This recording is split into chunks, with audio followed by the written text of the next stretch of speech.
Good morning student. Class 9 science lesson second part 3 second part में अपन ने देखा था कि विलयन कैसे बनता है, यानी कि विलय और विलायक मिलकर विलयन का निर्माण करता है। आज अपन देखेंगे विलयन की सांद्रता क्या होती है। तो अपन आज के सेशन में डेफिनेशंस देखेंगे और एग्जाम्पल देखेंगे। निश्चित तापमान पर यदि विलयन में विलेय पदार्थ नहीं घुलता है तो उसको संतृप्त विलयन कहते हैं। आज डेफिनेशंस पे आप थोड़ा सा फोकस करेंगे। हमने एक ग्लास भर के पानी लिया है, उस पानी का निश्चित टेम्परेचर है और उसमें अगर अपन नमक या शक्कर मिलाते हैं और वो घुलना बंद हो जाता है तो ऐसा विलयन क्या कहलाएगा? संतृप्त विलयन कहलाएगा। हम देखते हैं कि ठंडे पानी में शक्कर घोलते हैं तो एक समय ऐसा आता है कि घुलना बंद हो जाती है। जब हम उसका टेम्परेचर इंक्रीज करते हैं या गर्म करते हैं तो शक्कर थोड़ी सी उसमें घुल जाती है। तो यहाँ पे तापमान भी अपन मेंशन करेंगे कि निश्चित तापमान पर यदि विलयन में विलेय पदार्थ नहीं घुलता है तो ऐसा विलयन क्या कहलाता है? संतृप्त विलयन कहलाता है। इस विलयन में जो विलेय पदार्थ की मात्रा निश्चित तापमान पर घुली है उसको उस विलेय पदार्थ की घुलनशीलता कहते हैं। विलेय पदार्थ की वह मात्रा जो इस तापमान पर, कौन सा निश्चित तापमान जो अपन ने लिया था, उसी तापमान पर संतृप्त विलयन में उपस्थित हो तो उसकी घुलनशीलता कहलाती है। निश्चित तापमान पर हमने नमक को घोला, नमक उसमें घुल गया तो जो नमक की मात्रा होगी उस पानी के लिए निश्चित टेम्परेचर पर, वो इसकी क्या कहलाएगी? घुलनशीलता। यदि विलयन में विलेय पदार्थ की मात्रा संतृप्तता से कम हो तो उसे असंतृप्त विलयन कहते हैं। यानी कि निश्चित तापमान पर अपन ने नमक या शक्कर को पानी में घोलना शुरू किया, घुल रहा है, फिर भी हमने उसको डालना बंद कर दिया, यानी कि उसमें अभी और नमक या शक्कर घुल सकता है, ऐसा विलयन क्या कहलाएगा? असंतृप्त विलयन। वापस देखेंगे, यदि विलयन में विलेय पदार्थ की मात्रा संतृप्तता से कम हो यानी कि उसमें और घुल सकता है तो ऐसा विलयन क्या कहलाएगा? आपका असंतृप्त विलयन कहलाएगा।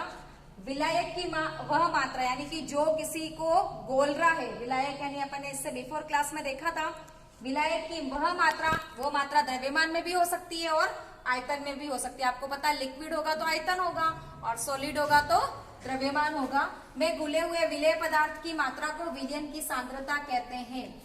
इन तीन डेफिनेशंस को अपन देखेंगे, उसके बाद में यहाँ पे अपन विलयन की सांद्रता को डिस्कस कर रहे हैं कि विलायक की वह मात्रा में घुले हुए विलेय पदार्थ की मात्रा को विलयन की सांद्रता कहते हैं। यानी कि कोई भी विलयन है उसमें कितना विलेय घुला है और कितने विलायक ने उस विलेय को अपने अंदर घोला है, वह मात्रा आपकी क्या कहलाएगी?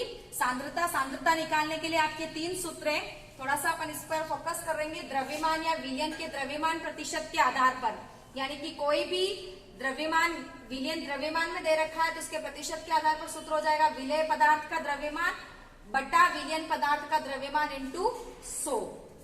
दूसरा सूत्र है द्रव्यमान या विलयन के आयतन का, ये आपका सॉलिड वाला जो पार्ट होगा उसका सूत्र है। ये आपका लिक्विड में अगर है तो उसका सूत्र हो जाएगा विलेय पदार्थ का द्रव्यमान बटा विलयन का आयतन इंटू 100। देखो यहाँ पे विलयन का द्रव्यमान था इसलिए नीचे द्रव्यमान आया, यहाँ पे विलयन का आयतन है इसलिए नीचे सूत्र में आयतन आएगा। तीसरा सूत्र है विलयन का आयतन या आयतन प्रतिशत, तो हो जाएगा विलेय का आयतन बटा विलयन का आयतन इंटू 100। अपन देखेंगे विलेय मतलब जो घुलता है, विलयन मतलब जो विलायक और विलेय से मिलकर बनता है। इन सूत्र के ऊपर अपन एक एग्जाम्पल को थोड़ा सा देखेंगे। एक एग्जाम्पल दे रखा है आपके यहाँ, देखो एक विलयन के 320 ग्राम विलायक जल में, यानी कि विलायक कौन है यहाँ पे?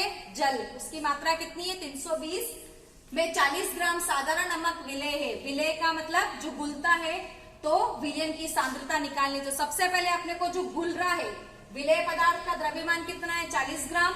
जो घोल रहा है विलायक जल का द्रव्यमान कितना है? 320 ग्राम। तो इसकी सांद्रता निकाले उससे पहले अपन टोटल द्रव्यमान निकालेंगे कि विलयन विलेय और विलायक से मिलकर बनता है। तो विलेय कितना है, विलायक कितना है, तो विलयन का टोटल द्रव्यमान कितना हो जाएगा? विलेय पदार्थ का द्रव्यमान प्लस विलायक का द्रव्यमान, यानी कि नमक प्लस जल का द्रव्यमान। नमक आपका 40 ग्राम है, जल 320 ग्राम है, टोटल आपका हो गया 370, 40 360 ग्राम। देखेंगे अपन 40 प्लस 20 यानी 360 ग्राम। अब अपन इसकी सांद्रता निकालेंगे तो विलयन का द्रव्यमान प्रतिशत कितना हो जाएगा? विलेय पदार्थ का द्रव्यमान, विलेय मतलब नमक का द्रव्यमान बटा टोटल विलयन का द्रव्यमान इंटू 100, यानी कि 40 बटा 360 इंटू 100। तो आपके आंसर कितना हो जाएगा?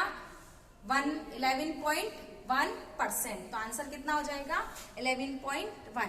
इसके आगे अपन का निलंबर और कोलाइडल विलयन के गुणधर्म देखेंगे।